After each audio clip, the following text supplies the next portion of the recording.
You gotta rise up before you begin. You gotta dive in before you can swim.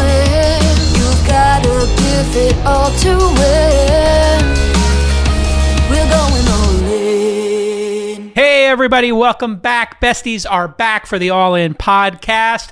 The Queen of Quinoa, Freeberg, is here. The Dictator, Chamath, and of course, Rain Man, David Sachs. And it's been a big week here in Silicon Valley with Airbnb and Wish both going public for over $100 billion combined. Anybody get their beak wet on that one? Oh, hey guys.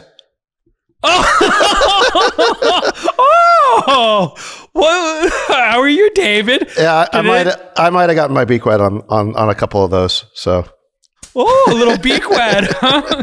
Well, you know what? In celebration of your recent victory with Airbnb and Wish, I will. Oh no, I can't zoom in on my merch, but I've got my unofficial "Wet Your Beak" mug. So for those of you wondering, we have to get a little bit of housekeeping out of the way at first here. The merch has gone crazy. Have you guys been watching merch on Twitter? Of course. Anybody got favorite merch or thoughts? I got some of those mugs. I think they arrived today. They look great. It's amazing, and you know the best decision we made was not to let you sell T-shirts, Jason, because you would have milked this for every nickel you could, and instead we open sourced it to the fans, and they've just gone crazy with it. I mean, literally. I know that hurt you. I know that hurt you a little bit. I mean, the problem I'm having here, no advertising. I'm picking up all the production cost here. I'm sending you guys equipment. You maniacs lose the equipment every time. You go from one of your estates to another estate. I'm sending equipment to 4 different places. Ugh. Anyway, we've got a special, very special episode for you today. We are doing, drum roll please, we're going to add some sound effects to this afterwards. We're going to do the Bestie Awards today. So we're going to go through the biggest winners in politics and business and cultures, and of course the losers, the flashes in the pan, the best business moves, the stupidest business moves. We got a lot to get through. But just in terms of housekeeping, again, the All In Syndicate is up and running. I think there's 4,000 people have applied in 10 days. Let's just talk about the market cap of Airbnb, or Wish for that matter. What round did you invest in Airbnb? Series C. Was that the Founders Fund round? Yeah. Congrats. Thanks. Oh, that's so yummy. But to be honest, that was already over $1 billion valuation, correct? Yeah. It was. I mean, but it's still an like 80 or 100x, right? It's like a 40x, right? 40x. It's like a 40. It's like a 40x or something like that. So thank you, Brian Chesky. Thank you, Peter Thiel. Peter led that round, and Brian was looking to include founders in the round, and in addition to it being led by Founders Fund, and so Peter introduced me, and that's how it happened. Wow, fantastic! I did not get my beak wet on that, but I did mention Airbnb on my podcast, and that, I've been trying to get Brian on the podcast for, I don't know, a decade. And I said, I know you guys want to have him on the pod. I've asked him like literally every year for 10 years, but I don't think he likes me. And then he emailed me and said, I listened to the podcast. I like you. And I was like, oh, okay, great. Will you come on? He's like, I'll come on. So he's going to come on this year, I think, which will be great for This Week in Startups. Well, I think Brian and the whole team really did a masterful job of navigating through the whole COVID crisis. I mean, everybody forgets how negative the publicity was. People were talking about Airbnb as COVID roadkill back in April. I tweeted a CNBC headline from back in April wondering whether Airbnb was even going to survive. And they navigated the crisis. They did have to cut headcount, but they made the company much more profitable. But they also did great things for both the renters and the host. At the company's expense, they refunded something like $250 million to users who had canceled reservations, but they gave the money to the host to keep them afloat. So they really did a great job navigating this whole crisis. It's a pretty great company. He obviously cares deeply. It was very hard, I think, for him to cut all that staff at that time. Right. It was kind of a tough decision. But they were very generous in how they did it. Yeah. So congratulations on getting the beak wet, Sachs. And Chamath, I got a bunch of inbound You had filed to sell some shares of Virgin Galactic. I saw you tweeted about it and you wanted to be transparent. People asked for you to address it up front on the show. So go ahead. Yeah, I have a lot of projects that I intend to fund in 2021. I'm probably going to put another, I don't know, I think the forecast was almost $2 billion to work. And I needed to manage my liquidity for this year and make sure that, I could continue to make all those investments and fund all of the other things that I need to do. And that's why I did it. And you're still a significant shareholder, I assume, and you believe in the company. Yeah, I mean, I remain completely committed to that business. It would have been better if I could have sold something else, but it's not quite possible. And when you leave the tax year, you just have to make these decisions to lock in some gains against other losses. And would have loved to have not had to do it, but I needed to manage my liquidity, and so I sold. It's a small portion of what I own. So yeah, that was sort of my point. This is a small portion of what you own, and I mean, this is something that, in poker and in business, you got to manage your chip stack and you got to manage your bankroll. So today we're going to do the besties. This is our first attempt at talking about, it's our award show for 2020. Let's leave it at that. Let's start out with the biggest winner. Hold on a second. How much weight did you lose? Because it's either that you're still fat and you have wait. It's either you're still fat and you have an incredible camera, or you've actually lost weight. And this reminds me, by the way, I would like to tell a story. No. 4 years ago. Oh my God! Here we go. Jason and I make a weight bet. Okay, just don't say the dollar amount. It was like I think it was like $10,000 a pound. Whatever it was. Anyway. Jason, he would get 10th. He was about to do, and this is incredible. Jason comes to us 5 years ago and says, "Guys, you won't believe it. I'm doing a show on NBC, a reality TV show. That's true. A pilot, and with with beep.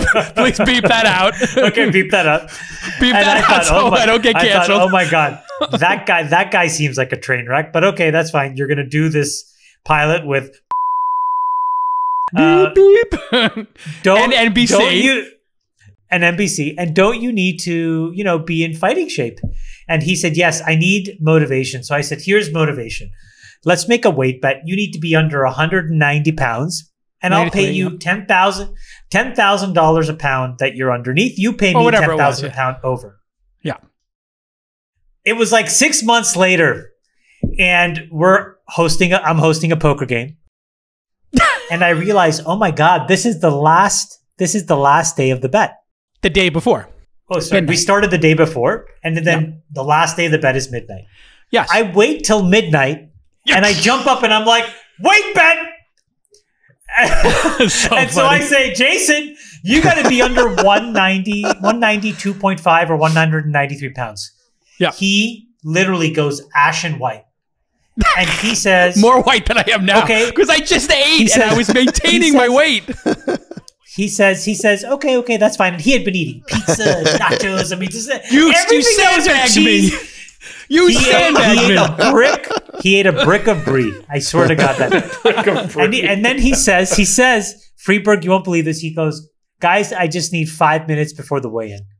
And then he goes to our guest bedroom and tries to take a shit. That's not true. What is that?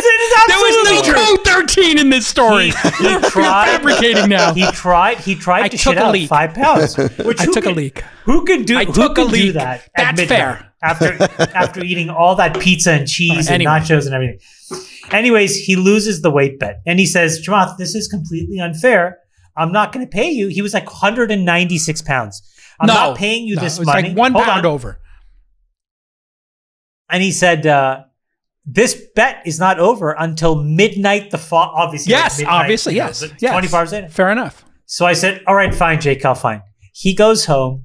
He literally takes every diuretic known to man. That's not true. Come on. And then he loses. He doesn't eat the whole day. I did go for a walk in 2 pairs of sweatpants and sweated it out. I checked in with this guy 10 times this day. He walked like 12 miles. He took 4 shits. You know, I he took every sweated it diuretic. out. Steam room, He hot bath. Saxy. He did a colonoscopy. He did a colonoscopy. To his credit, he lost 5 pounds by midnight, and he won I did the drop bet. it. But then I said, you know what? Because there were 2 different weigh-ins, we were going to go play in a poker tournament. So we went and played in the poker tournament. I said, Chamath, buy me into the poker tournament. Whatever we win, we'll chop it up if it happens. So we just made it into a friendly thing. And obviously, But we great. won Now that story is out there. And now everybody's going to be on Twitter with the code I want 13s. a T-shirt. And I hope somebody in the All In Army does the T-shirt that just says 192.5, and we'll all know what it means, which is the weight bet. the 190, it was 193. 193. Which is crazy that it was 193. Anyway, here we go. Getting into the categories. Our first category is the biggest winner in politics. Biggest winner in politics. I'm going to ask you gentlemen to raise your hand if you have a strong feeling on this. I'll call on one of you. Who's got a big winner in politics? Go ahead, Chamath. Joe Biden. Joe Biden. Okay, going out on a limb there. Joe Biden. I mean, let's be honest. There's nobody bigger. And actually, if you wanted to abstract it, what I would say is centrism was the big winner. And it kind of feeds the losers, which is sort of the extreme left and the extreme right. But I would say that centrism and Joe Biden were the huge winners. Well, I'll give an orthodox pick, which is Xi Jinping, the chairman of the Chinese Communist Party. You would have thought he would have had a bad year, starting off with COVID starting in his country at the beginning of the year, but he was able. A global plague came from China, but they were able to use a very gullible WHO to launder responsibility for the catastrophe. And they took advantage of the crisis to build more client states in Asia and Africa with promises of vaccines and money. And finally, his biggest global nemesis, Trump, and then Pompeo, lost in the election. So you have to say he came out on top at the end of this year. Freeberg? Yeah, I have the exact same answer as Sachs. I put the Chinese Communist Party as a whole, actually, and I feel like on the world stage they're strengthened in the post-COVID world. So I had totally Kamala, agree. Yeah, because she went from the famous quote in the debates. There was a little girl in California who was bused to school. That little girl was me, where she took on Joe Biden, and then she winds up getting the VP slot, and I think she winds up actually becoming president and will be the first female president of the year in the history of the United States. And that could happen in the first term, or if Joe Biden doesn't run for a second term and they do a halfway decent job, Kamala plus Pete Buttigieg is a pretty great ticket as well. Who's the biggest loser? Who's your biggest loser, Chamath? In politics. Donald J. Trump. Loser. And okay, the obvious answer. Extreme left, and the extreme right. Got it. I'll agree with that, but I'd also add Nancy Pelosi, the Speaker of the House.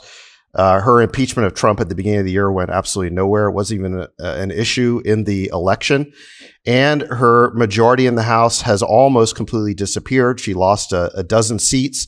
I think I think she's down to about 4 or 5 seats as a razor-thin majority in the House, and she's set to lose more in the midterm elections. I predict that she is set to not be Speaker anymore in 2 years and headed for retirement. Okay, Freeberg, you got one? Biggest loser? I have the institution of American democracy is the biggest loser of 2020. I feel like we're coming out of this year with no belief that our election was valid for a vast majority, for a sizable minority of this country. That some Democrats believe that the election was fraudulent now too. I mean, if you say something enough times, everyone believes it. So here we are coming out of this year where with a crippling lack of faith in our electoral system, and it's scary that American democracy is being fundamentally questioned by its own constituents. So I think that's the biggest loser of the year. I had 2 choices here. One of them was already said. I said the hysterical left as my runner-up. Bernie and Warren, just dismissed by Biden and Kamala. They are not even part of the discussion anymore, and they didn't even get cabinet positions. So the hysterical left and the Socialist Communist Party is out of the Democratic Party, thank the Lord. But my biggest loser, I have to say that this is the worst run of any politician I've ever seen in a year, which is Rudy Giuliani, under investigation for Les Parnas and Igor Fruman, then the bogus lawsuit elections, then farting during a hearing, then doing the Bharat shirt tuck. I don't know if we have feelings on if that was a tuck or if he was trying to wake up the genie. And then he bleeds hair dye. Then he starts bleeding hair dye. Wake up the genie. And he got COVID, no? And he got COVID. Wait. And he got COVID. And he's in the hospital with COVID. I mean, just think. Do you think you had a shitty year? I think there's going to be... The fans of the show are now registering domain names of things we say. The upside for him is that Donald Trump's campaign is paying him $20,000 a day in legal fees. So, no, I think it was 200. No, it's 20 grand a day. Oh, it was only 20? That's his going rate for making a fool of himself. I have a feeling that rate was adjusted when Rudy couldn't get the case to the Supreme Court. Well, we all know that Trump pays his bills on time, so it shouldn't be a problem, right? All right. Now we're going to have some more fun. Biggest winner in business. Biggest winner in business. Freeberg, you want to lead us off? You haven't led us off yet. I'll take this one. I think that the biggest winner in business this year is a company that started a few years ago called Moderna. This company had a IPO in December of 18 at $7.5 billion market cap. It traded between 4 and 5 billion throughout 2019. And all of a sudden, COVID hits, and this becomes a vaccine candidate driver for Moderna, and the stock shoots up. It's worth 60 billion today. This company has not had a product that's gone to market prior to COVID, and they struggled getting this business. I wouldn't say struggle, but they never really had an application for their mRNA technology. They looked at it for years, iterating and pivoting this business. And COVID, like a lot of other businesses, really gave them an unbelievable kick. And what as might of even tonight, say a shot in the arm. A shot in the arm. And tonight they got approval from the FDA, and they're going to be shipping starting on Monday, I think. Sachs, anyway. Who you got for the biggest winner in business? We're moving at a good pace here. Elon Musk. Our friend rose to become the second richest man in the world, ahead of Bill Gates, and right on the heels of Jeff Bezos. His company Tesla had something like a 8 or 10x gain, so over a $500 billion company. Of course, the products are awesome. It joined the S&P 500, and SpaceX is doing amazing as well. We saw the launch of Starship the other day, and I have just been mesmerized by all these unboxing videos for Starlink, which you can see on YouTube. And it is just magic that you can unbox this little satellite dish, plug it in, and you have broadband internet from space. So I think, Elon seems to be on track to be not only the world's richest man, but the world's first trillionaire. Wow. Big ups there to E. Chamath, what do you got for the biggest winner in business of 2020? Yeah, I have to agree with Saxipu.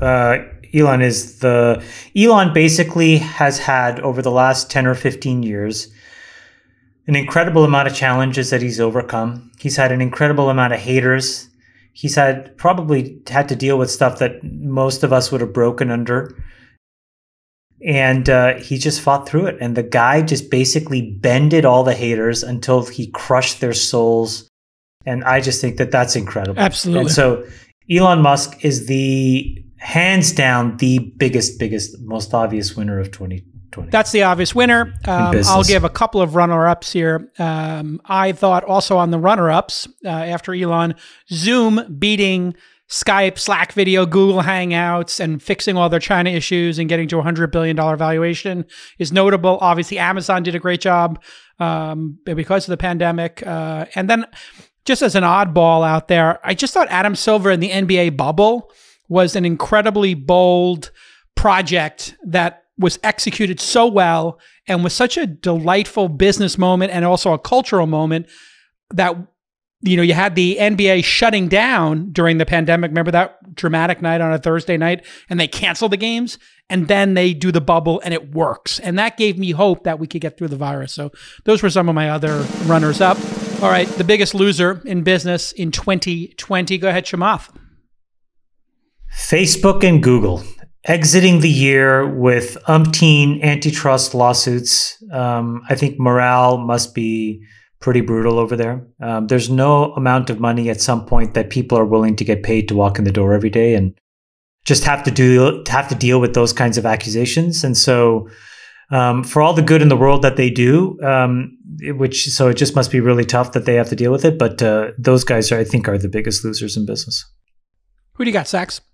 The small business person, whether it's restaurants, retail, hospitality, what have you, small business people really took it on the chin this year. I agree with Chamath about, companies like Google and Facebook losing esteem in the eyes of the public for good reason, censorship, and so on. But tech still are, stocks are at all-time highs. The politicians got to keep eating at French Laundry, but it was the small business people who got absolutely decimated by these lockdowns, which don't even work. And so they are the big loser of 2020. Freeberg, who you got? I'm a little more vanilla than the rest of you guys. I went with AMC Entertainment Holdings. Talk about a fucked business in COVID. Restaurants, at least you can do takeout. You can't take out a movie from AMC. They're shut down all over the country. Their creditors are telling them to declare bankruptcy. It's a total shit show. No one's going to go back to the movie theater. Movies? You don't think they go back? I don't think they go. I don't know what the hell AMC is going to do. What do you do with all those theaters? They're awesome. I love going to the movies, but I'm not going to the movies for at least another year. So, and it's sad because honestly, movies are a big part of my life, always have been. And it's sad to see movie theaters. They're going to come back strong. They're going to come back stronger. I think Amazon will buy one chain. I think Netflix buys the other. And then with your membership, you get to go and see all the range of stuff, and maybe even see Queen's Gambit in the theater. It's such a great experience, right? Yeah. I would have loved to see Queen's Gambit in a theater. Totally. There's so much you could do with theaters, and I think there's an opportunity. But man, did those guys get screwed this year? Well, I always thought they should do an extended edition. So imagine if when HBO or one of those did Game of Thrones, if they had it out the day before in movie theaters or the week before or 2 days before, and they did an extra 10 minutes, people would love that. My biggest loser was, of course, same as David, real world businesses absolutely demolished. And the government, after that first stimulus, which was incredible, Trump did an amazing job of just dropping buckets of money, whether it was that PPP loans and PPE loans, whatever the PPP loans. All this stuff was incredible. And then what complete, utter bullshit and incompetence from our government that they couldn't get the second one done. It's absolutely fucking infuriating that the Democrats and the Republicans, these selfish fuckers, couldn't get another $1 billion dropped on people's head. And here we are in December. That shit needed to drop in August or September, not December. It's just absolutely disgraceful. I'm just disgusted that they couldn't even get some more money to people who are suffering unemployment and these restaurants. 100,000 restaurant closures by the end of 2020. It's just unconscionable that the stock market is ripping and we can't get just some money in people's pockets. Just drop the money. It's infuriating. And we're sitting here at the taping of this that it might actually happen. Okay, biggest winner in culture. Who's got a big winner in culture? Anybody got one? I got the Black Lives Matter movement, and I think it was such a meaningful and impactful kind of shift in how people were thinking fundamentally about behavior in society. It's still persisting. There's corporate action, there's state action, there's regulatory action, and I think it's a meaningful movement that's going to persist. I think it came at a time when we all felt a lot of people felt locked up in their homes. People were angry. People were frustrated with the system. And it just was a very poignant moment, especially occurring during COVID, that it really took hold. I think it's going to last. And I think that the movement itself is going to spawn a lot of change. Yeah, I think it's well said. David, who do you got in culture? Baby Yoda. Star. So you went pop culture on that one. Yeah, star of the Mandalorian show. His ascent to icon status helped Disney get 86 million subscribers for Disney Plus, which just blew away expectations and has established Disney Plus as the main rival to Netflix. Do you think Netflix You think Disney will pass Netflix, correct? I don't know if they'll pass them, but they're now certainly going to be a major rival to them. I think they pass them. Okay, Chamath, who do you got? Culture? I would pick a combination of Fortnite, Roblox, and Among Me, which I think has for at least a lot of high school and middle school kids, but maybe a lot of adults, the only form of social interaction that we've had for an entire year. What a great selection. And I think it's important to understand how much lonelier we all would have been and how much more mental illness and depression we all would have dealt with if we couldn't have even just talked to our friends. And I think that there's something really beautiful that those games did for people. That's a good one. I went with podcasting. I think on a cultural basis, Joe Rogan and what's happening in podcasting, these long form discussions, even this podcast has become just an amazing, amazing movement. And people are having better discussions. And I consider it the antidote to what's happening on social media. When people hear us discussing stuff on this podcast, they feel like they ate something nutritious. They had a great salad. They had some healthy food. And then when they're on social media and they consume the same tweets that we're doing, they feel like it's junk food, right? And so I think that podcasting, long form discussions, listening to each other, maybe, Republicans and Democrats, left, right, everybody listening to each other, and podcasting is just such a great medium for discussion. Who is the biggest loser on a cultural basis in 2020, Mr. David Sachs? The media, starting with the New York Times and other sort of elite media. They ripped the umpire jersey off their backs to go after Trump. Well, they got him, but at what cost? Half the country will never trust them again.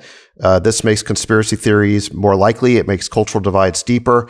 And they've been revealed to be corporate journalists who subscribe to and serve an agenda of their corporate masters. They've lost the public's trust. Friedberg, what do you got on the biggest cultural loser? Climate change. It took a back seat this year. It had momentum as a cultural meme. It's lost its luster, and it's been shadowed a little bit this year with BLM and COVID and lack of faith in institutions and all the other stuff that's been going on. Do you think that people now, when they see the collective response to COVID and the vaccines and our ability with science and technology to solve the pandemic, we will have a newfound appreciation for coordinated global action on global warming, David? I think, are you asking me? I think the faith in institutions has eroded tremendously this year. The WHO telling people not to wear masks and then telling them, hey, masks are good. The FDA. So you think that hits the global warming movement as well? Yeah, I think the lack of faith in institutions as well as in the media makes it really difficult for things that require a coordinated effort and a coordinated cultural shift to take hold. Are really challenged in this new kind of model where you don't know what to believe, and you don't believe institutions, and you don't believe old school, and you don't believe states, and you don't believe anything structural anymore. So it's a scary kind of moment. I don't know. I think climate change is going to have momentum with the new administration, at least coming into office in the U.S. But generally, like, institutional guidance is lost its luster. Chamath, what do you got?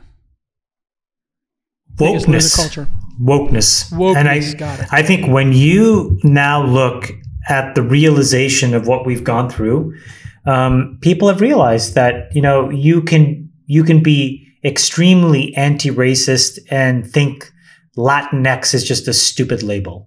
You can be an entirely complete 100,000 million% supporter of LGBTQ, but think that all these complicated pronouns aren't really necessary. And I think that people are coming to a point where you can have nuance. And I think that that's really important. I think that this whole cancel culture and wokeness was incredibly corrosive. And I think that they lost.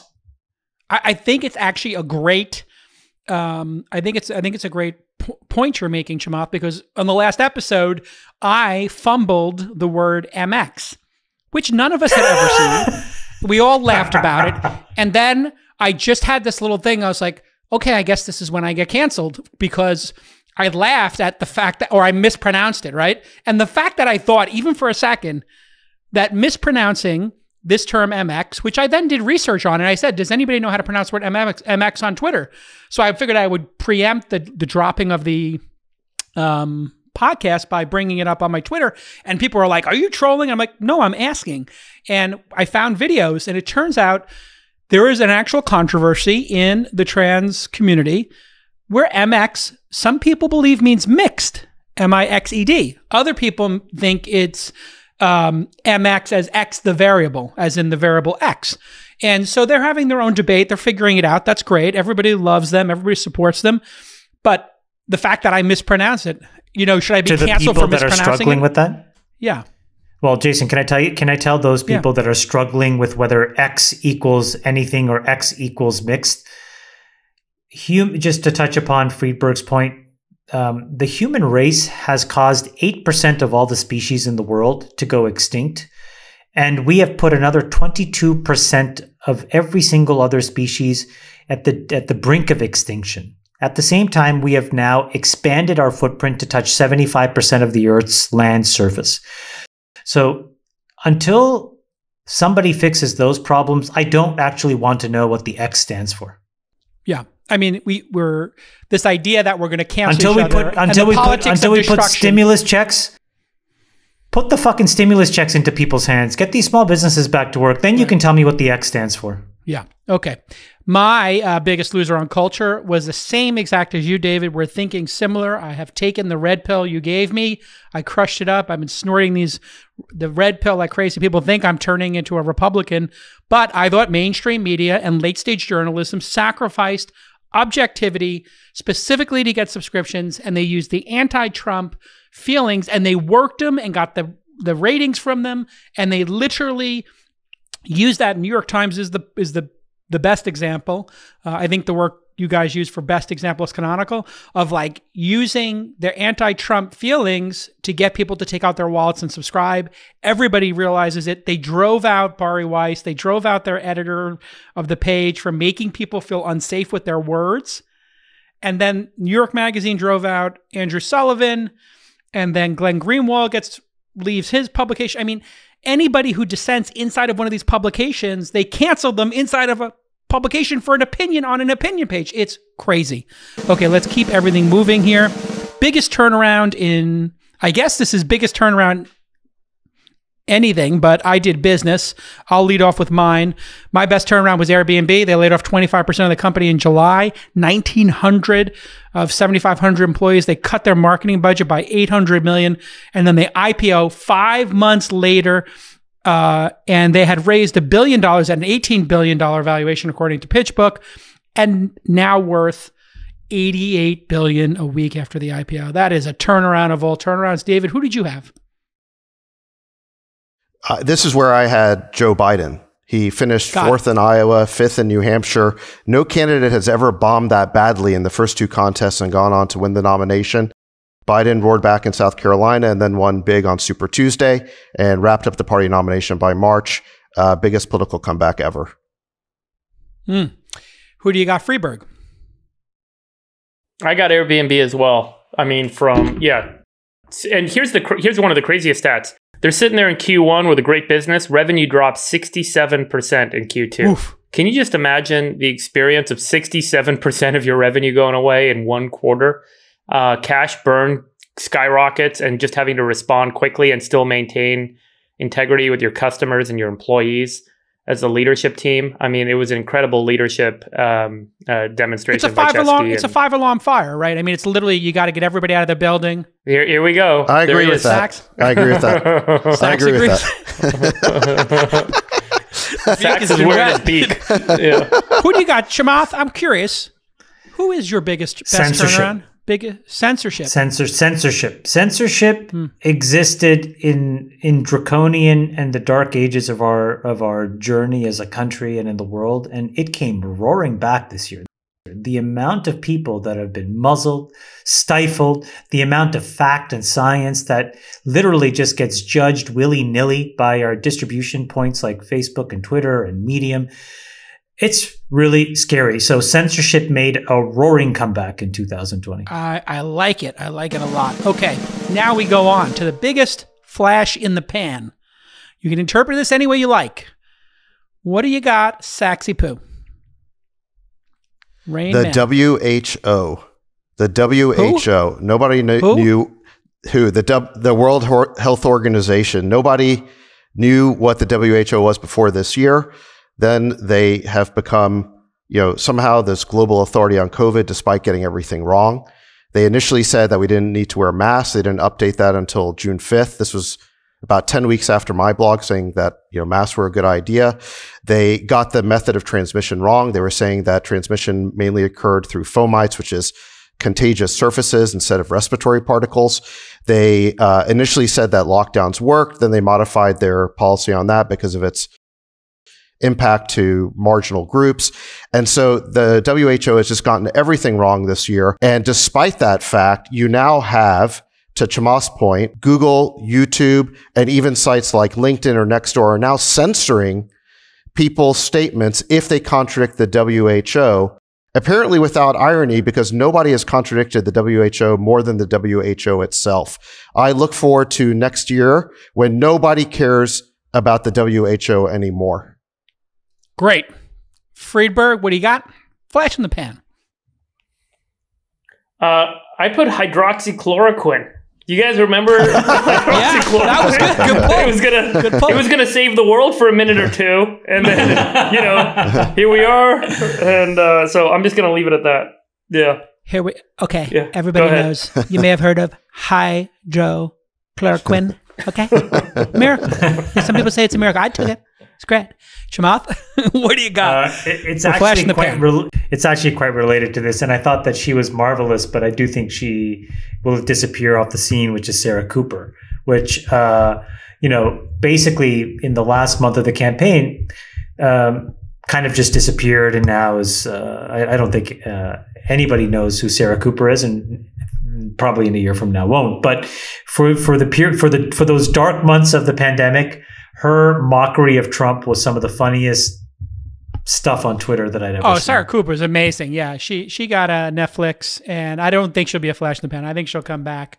I would have loved to pick who was the press secretary for with the Southern accent for Trump, Sachs.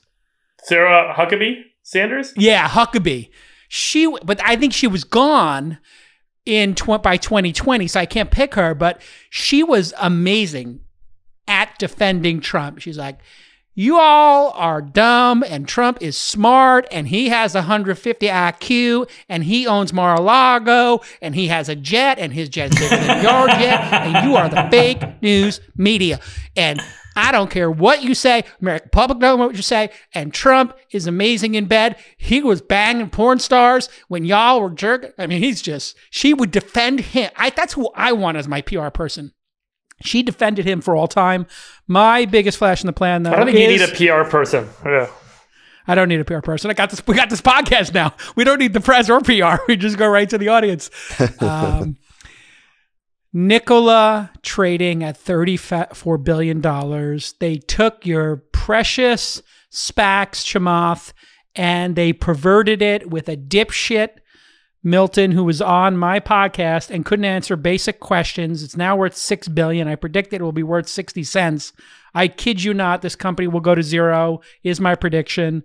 If you are buying companies, and I made Jason's rule based you were going to this. scare all founder CEOs are going to avoid coming on your podcast now. No. I'm delightful. But for this kid, he's under investigation. Your company is worth nothing. Yeah. You're weakless and you're worthless. No, he's under investigation. The thing's a disaster. They're obviously riding on Elon's coattails. He couldn't make a decision if it was hydrogen-powered cars or electric trucks or whatever. And the company's in chaos. And I made a rule, which is if a company has not released their product and it's worth over $1 billion, be careful because it could be a fraud or it could be a disaster. That's my biggest flash in the pan, Nicola. Biggest breakthrough? Friedberg, you want to start us off on this one? I have an idea. I think I know what you're going to say. I'm going to say AlphaFold, that we talked about it on the last podcast. I think AlphaFold feels to me like what ARPANET was, which was the origins of the internet, back when it was first installed, and no one really kind of grappled with the ramifications of what would emerge. And I think, once we have the ability to design proteins to do things, a lot's going to change in the world of medicine and human health and longevity and the kind of environment, and it's going to be pretty powerful. So I'm excited about AlphaFold creating a foundation for humanity's ability to do those things. Chamath, what do you got? 100% AlphaFold. There's not a close second, to be honest. Okay, Sachs. Well, as a close second, I guess I would mention the mRNA vaccines, which we talked about on the show. The ability to basically print a vaccine in 2 days, and hopefully they'll follow our advice about challenge vaccines. So the next time we have one of these pandemics, challenge trials, we can respond much more quickly. And then just quickly in politics, I thought the biggest breakthrough was Pete Buttigieg. He made the unlikely leap from mayor of South Bend, Indiana, to being the first credible openly gay candidate for president. He won Iowa, sort of, along with Bernie Sanders, and was a very close second in New Hampshire. He's going to be director of the Transportation Department in the Biden administration. By the way, Sachs, I want to just point something out on your, sorry, Jake Al, but the mRNA vaccine technology has been around for like 15 years.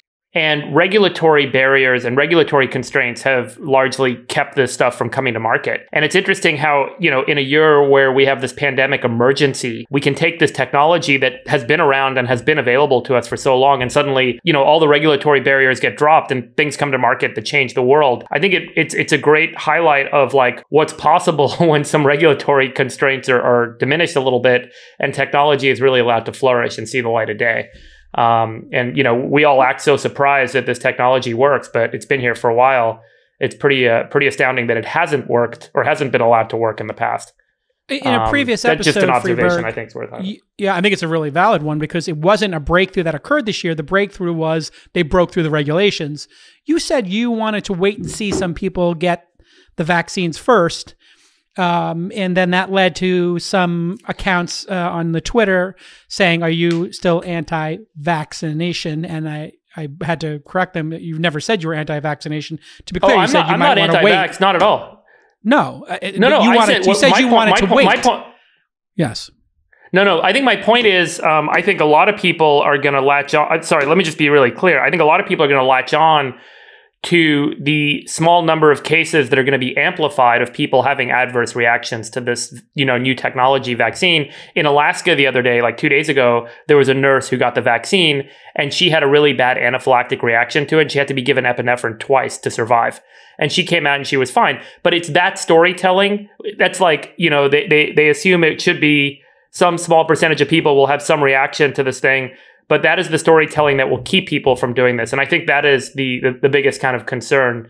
And that's why you've got guys like Mike Pence doing the vaccine tomorrow. He's going to do it on live TV, and celebrities like Ian McKellen doing it. They're trying to kind of create a little bit of faith around this. Are we going to see Mike Pence's naked shoulder and bicep on television? They're going to blur it out. They're going to pixel it out because mom doesn't want to see that. That's not allowed. Is mother going to be beside him? That's his wife. They'll pixelate it. He calls his wife mother. Actually, mother's going to give it to him because if a woman doctor gave it to him, it would be kind of like cheating because she stuck something in him, and it's just not right. Okay. I can't wait to take it. If anybody doesn't want their vaccine, I will take it because I'm losing my mind in quarantine. I mean, for the love of God.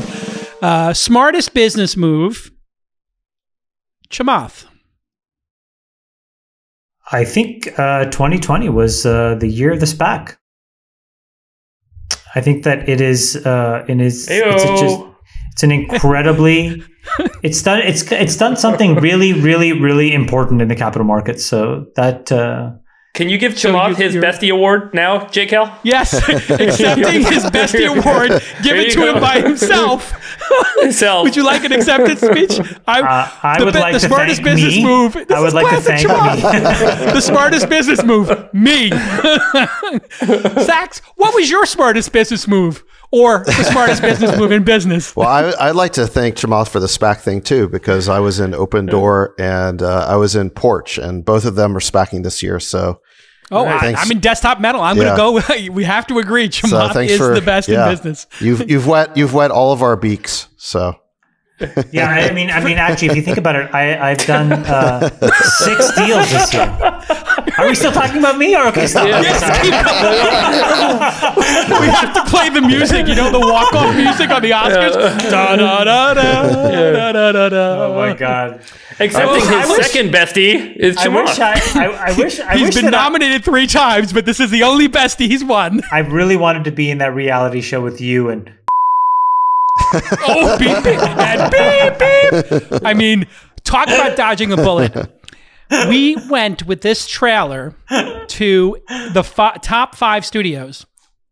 They all wanted it. In the room, NBC says, we'll take it. In the room, the head of NBC says, we'll take it. We tape the pilot, and then beeps, whole career life blows up. And thank the Lord that show didn't get on TV, because it would have been executive produced by beep. And yeah, that would have been bad. So no reality TV for me. I had another smart business move I just wanted to point out, which was Salesforce buying Slack. I think it's brilliant for them.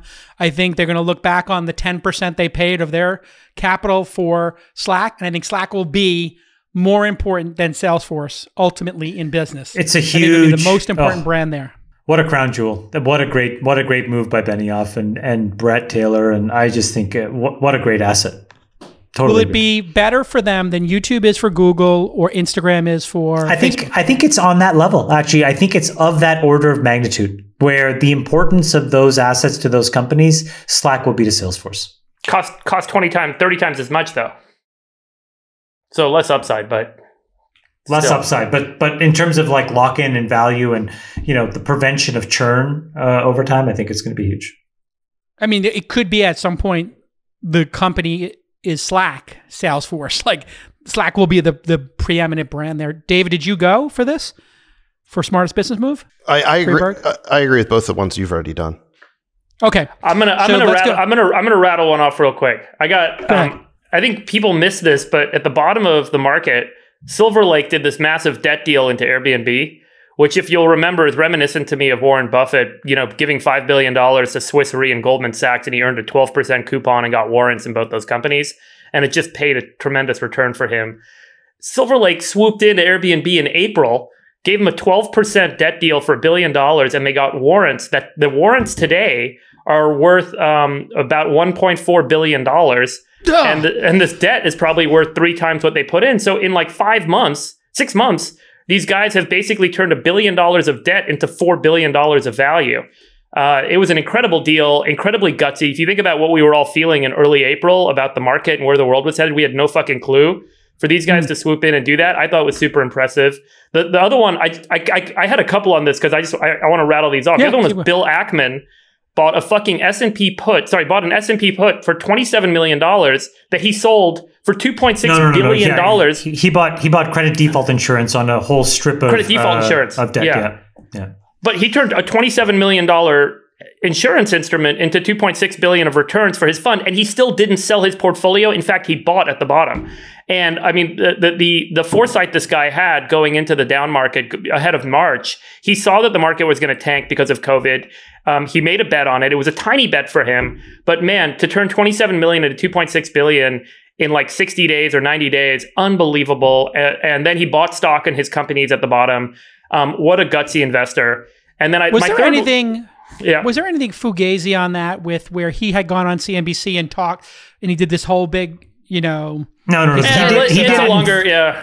did it afterwards, but I think he's great. I think he's great. Yeah, okay. I think it was incredible. And my third one, which we don't talk about a lot, is Larry Ellison bought $1 billion of Tesla stock less than 2 years ago that is now worth over $10 billion.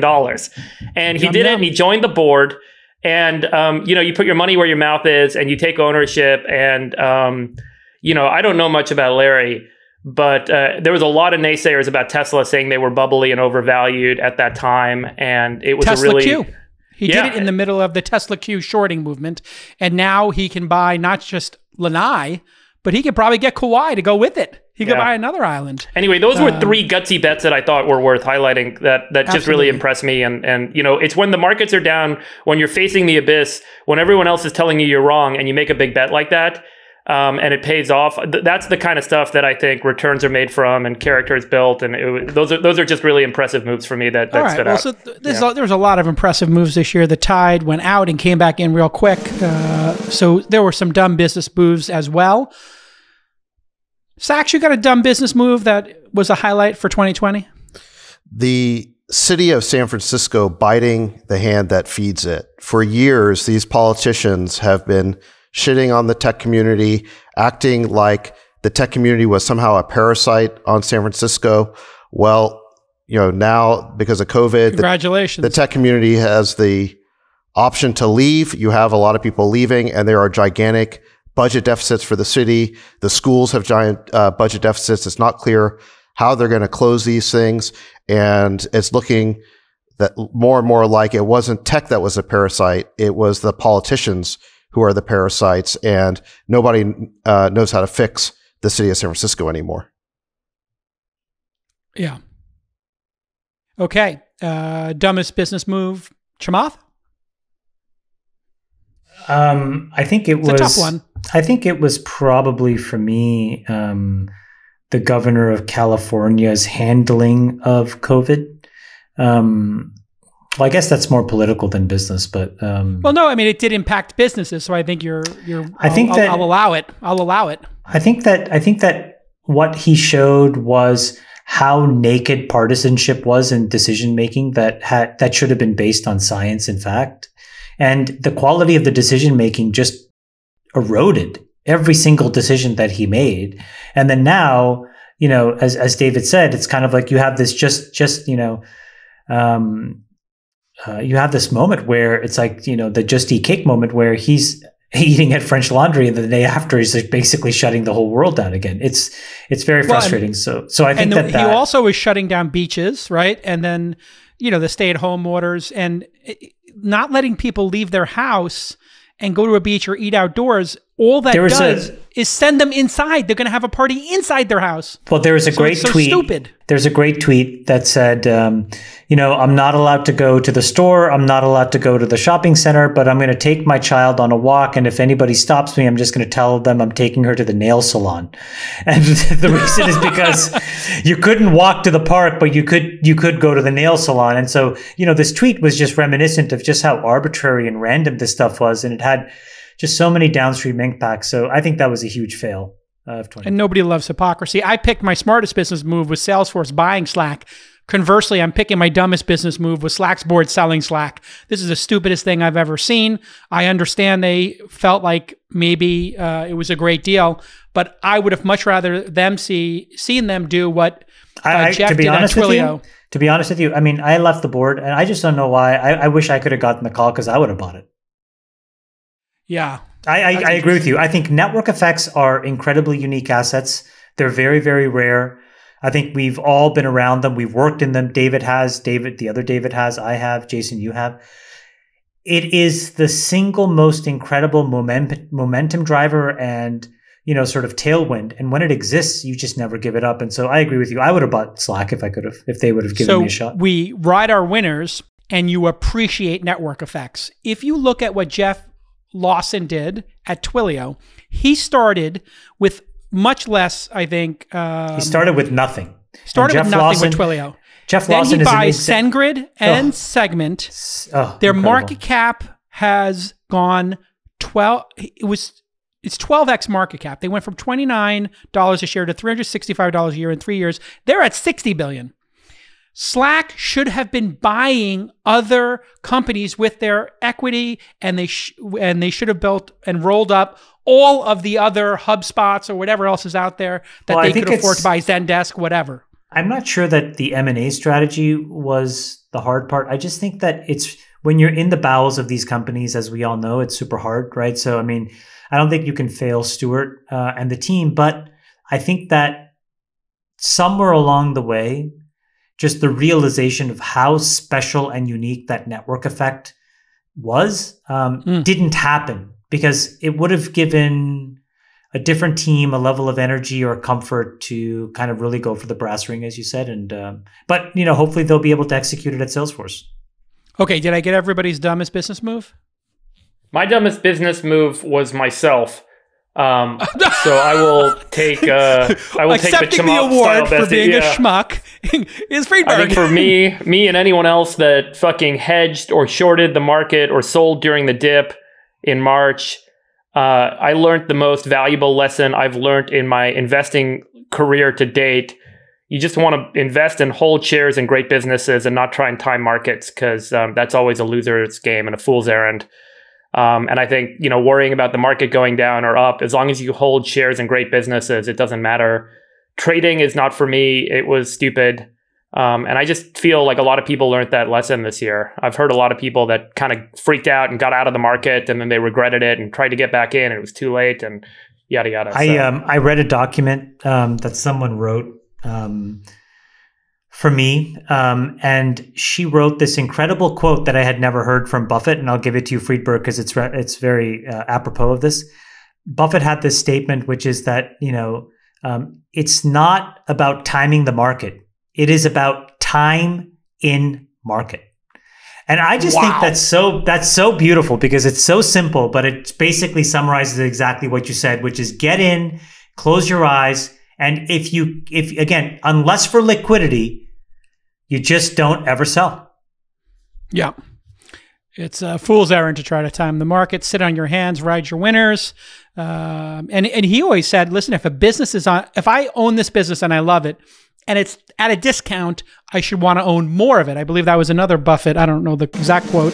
Let's go to smartest political move, and we'll go to our token Republican, David Sachs, for that.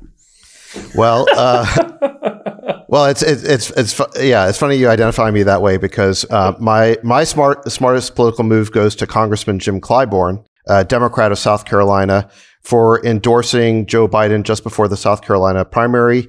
A number of people on the Biden campaign were panicking. They wanted him to do it early because Biden had bombed in Iowa and New Hampshire, and Clyburn kept his powder dry and endorsed Biden at the absolute perfect time. It caused Biden to win South Carolina, and that led him to sweep on Super Tuesday.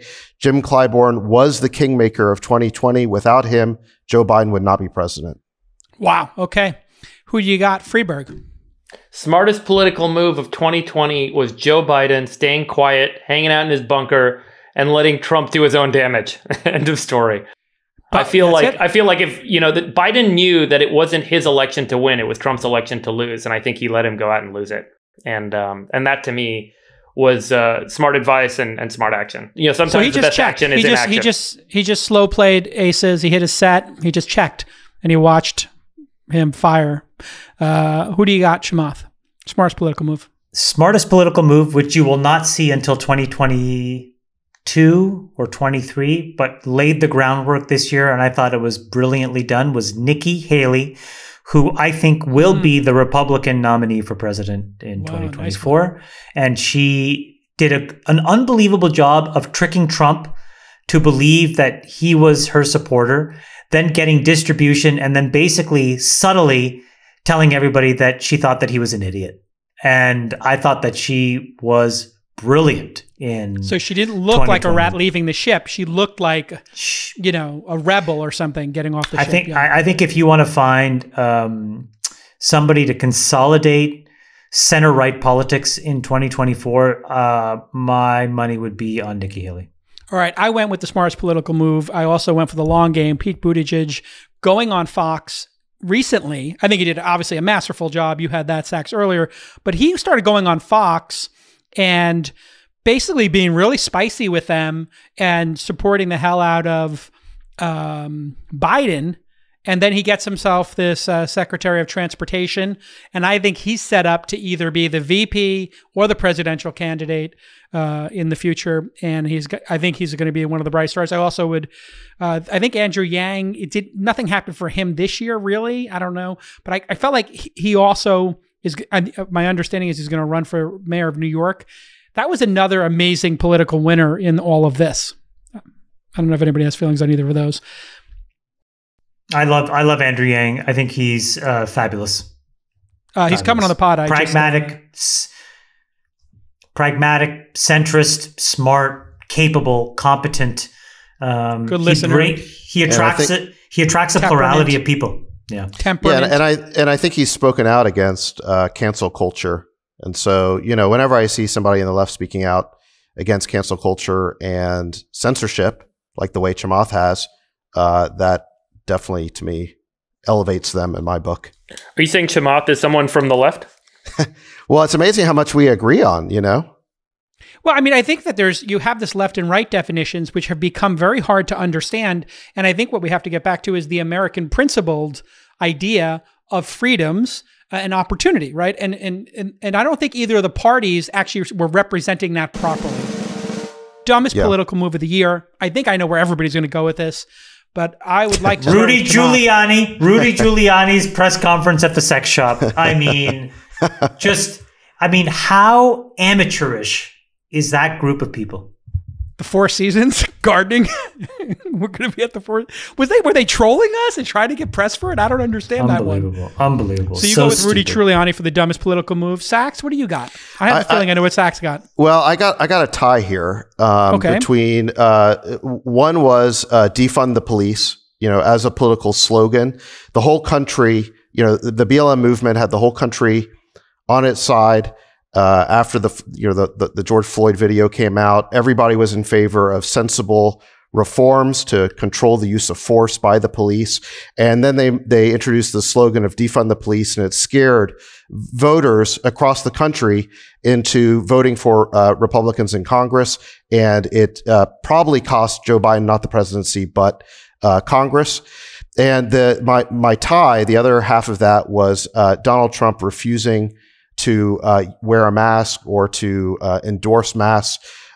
He finally did it, but it was 2 or 3 months too late. If he had just gotten on board with masks, it would have been a very easy thing to do politically, personally. That could have made the margin of difference. He might still be president if he had gotten on board with masks about 3 months earlier. Freeberg, what was your dumbest political move? I put making masks political more broadly. Both the left and the right pointing fingers about masks. I mean, this is like a human life issue. And, kind of shaming the Republicans for not wearing masks and making it about we're the right guys, you're the wrong guys. Everyone should have avoided pointing fingers and avoided not doing it because the other side was doing it. And it should have never, ever been allowed to become political. It was pure science. It was about saving lives. And I think both sides are to blame. The Democrats tried to make the Republicans look bad because they were advocating for masks and they shouldn't have done that. And the Republicans should not have tried to avoid wearing masks because the Democrats were telling them to wear masks. And it was just a total cluster. Really sad and, could have made a big difference for thousands of lives. I too put Trump not advocating for masks as my dumbest political move. I believe he nailed the stimulus, that first stimulus where he just dropped the $1,200 checks and the PPP and everything. He obviously nailed, the Operation Lightspeed and the vaccines. He didn't get credit for it. I don't know if that was political or not, that they dropped them the weeks after the election. I think it was. I'm a little bit cynical about that. But my God, is there nobody that this man would listen to? And they must have all been telling him in unison, hey, dipshit, put the mask on. We'll win the election. In July and August, the numbers started to go down precipitously. And everybody, Fauci, everybody with half a brain was saying, second wave is coming, wear masks. And he refused to take that stance. And not only did that, he doubled down like the moron he is and started doing rallies.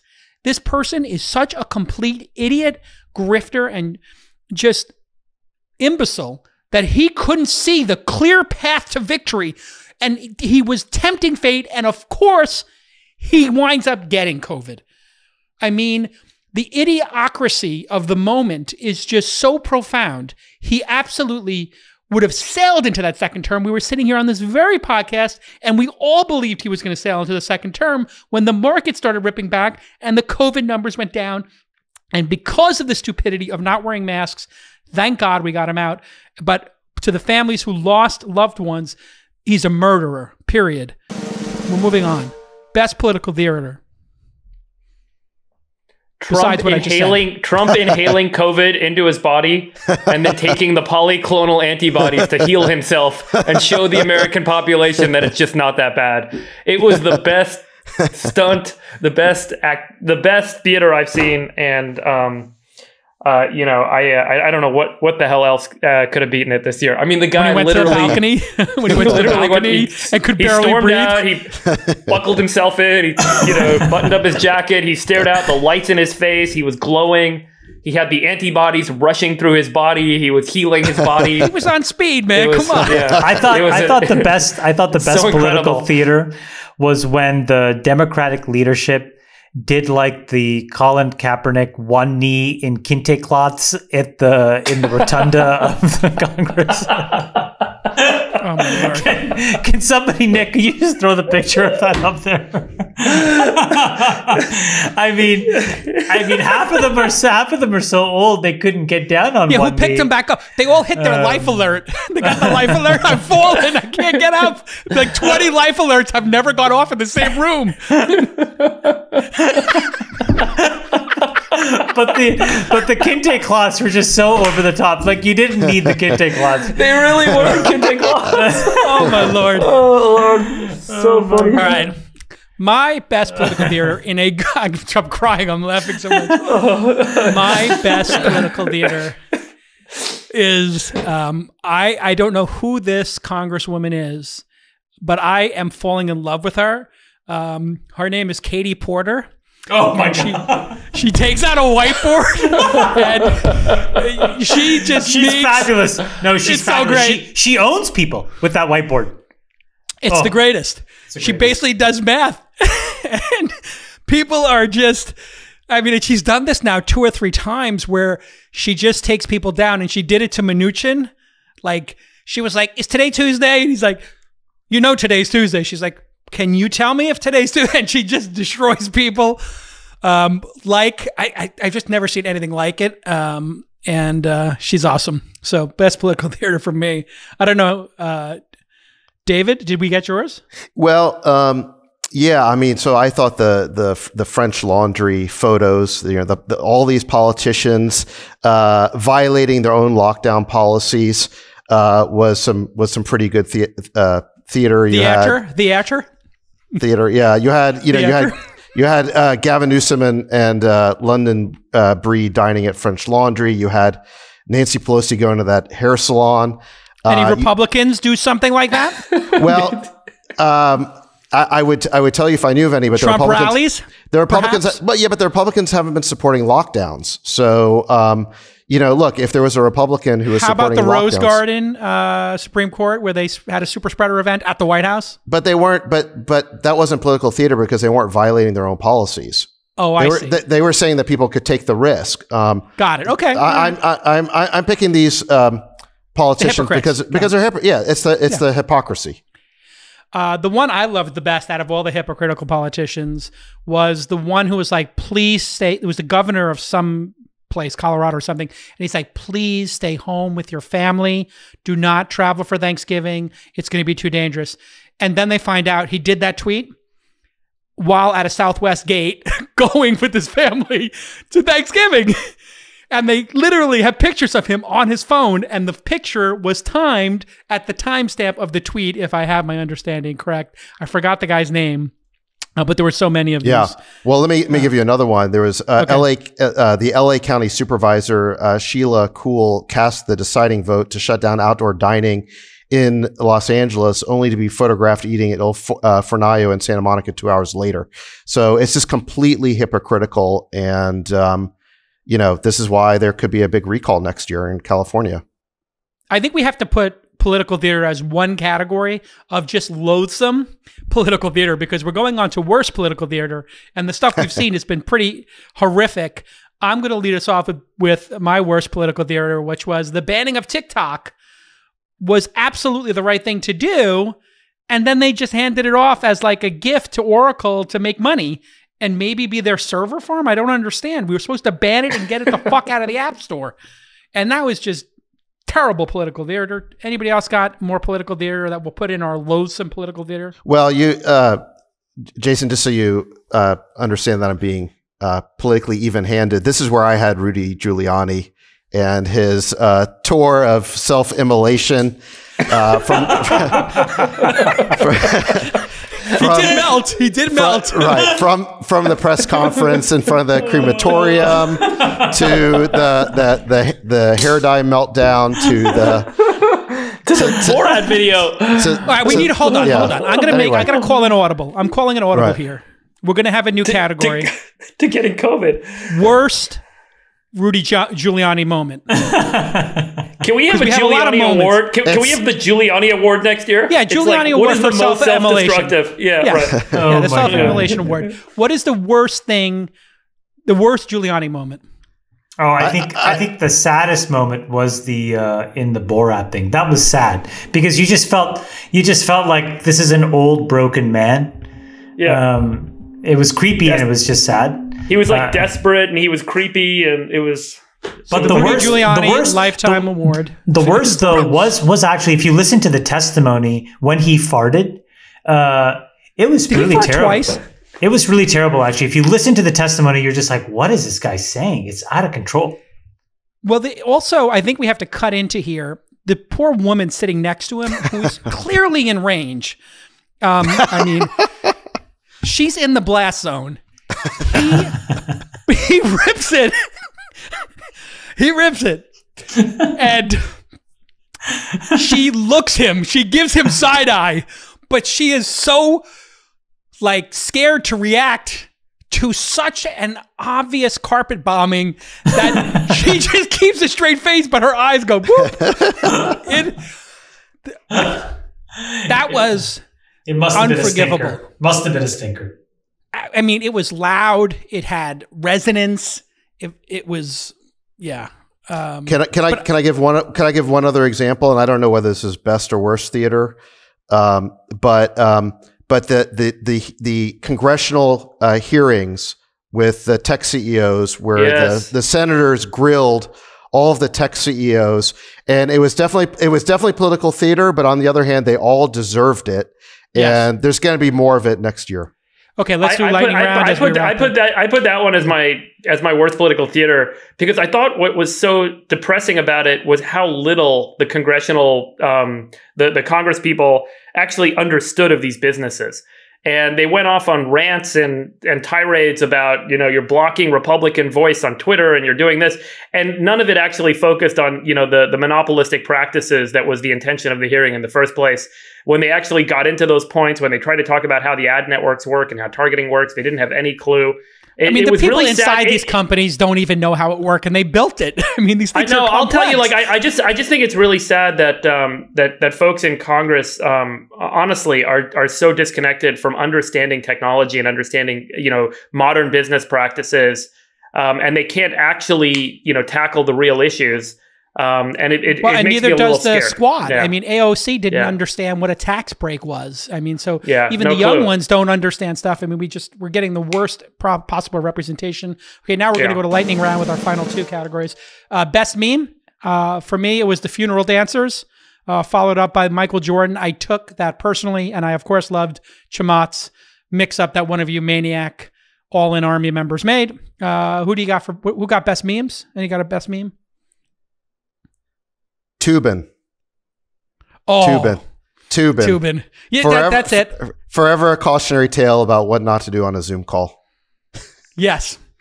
Yes, that would be arguably in political theater. Let's say no. Anybody else got a meme? Best or worst? I like the funeral dancers, but funeral dancers are pretty great. Yeah. David, anything for you? I just want to say to everybody that's listening, I really hope that you guys have an incredible holiday and we can put this year behind us. And I hope for all of you guys that have gone through hard times, just know that, hopefully you got some friends to talk to and family to see and talk to. And we love you. And we really appreciate that you take the time to listen. And guys, I just want to say to you guys, I love you guys with all my heart. Thank you for helping me get through a very difficult year. Back at you, and I was very touched by the birthday present you sent me last week. That was just. You want to tell them what you got? You want to tell them what you got, big boy? I mean, listen, I don't want to.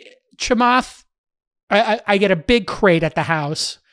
I was born in 1970, and he got some of the best wines from 1970 and put them in a box. And, I literally had to put them on a shelf and say, do not drink these. These things cost as much as the Teslas in the driveways. I mean, some of these bottles are ridiculous. And I hope to crack them all open with you guys at the house in happy 50th birthday, big boy. It's a big Thanks, milestone. Yeah. Well, it was a little bittersweet, obviously. I was going to have some kind of party or anything like that. And then what made it particularly hard and challenging was my birthday was on Saturday, and my friend Tony Hsieh died on Friday on that day. And I had been dealing with Tony Hsieh being in a coma for 10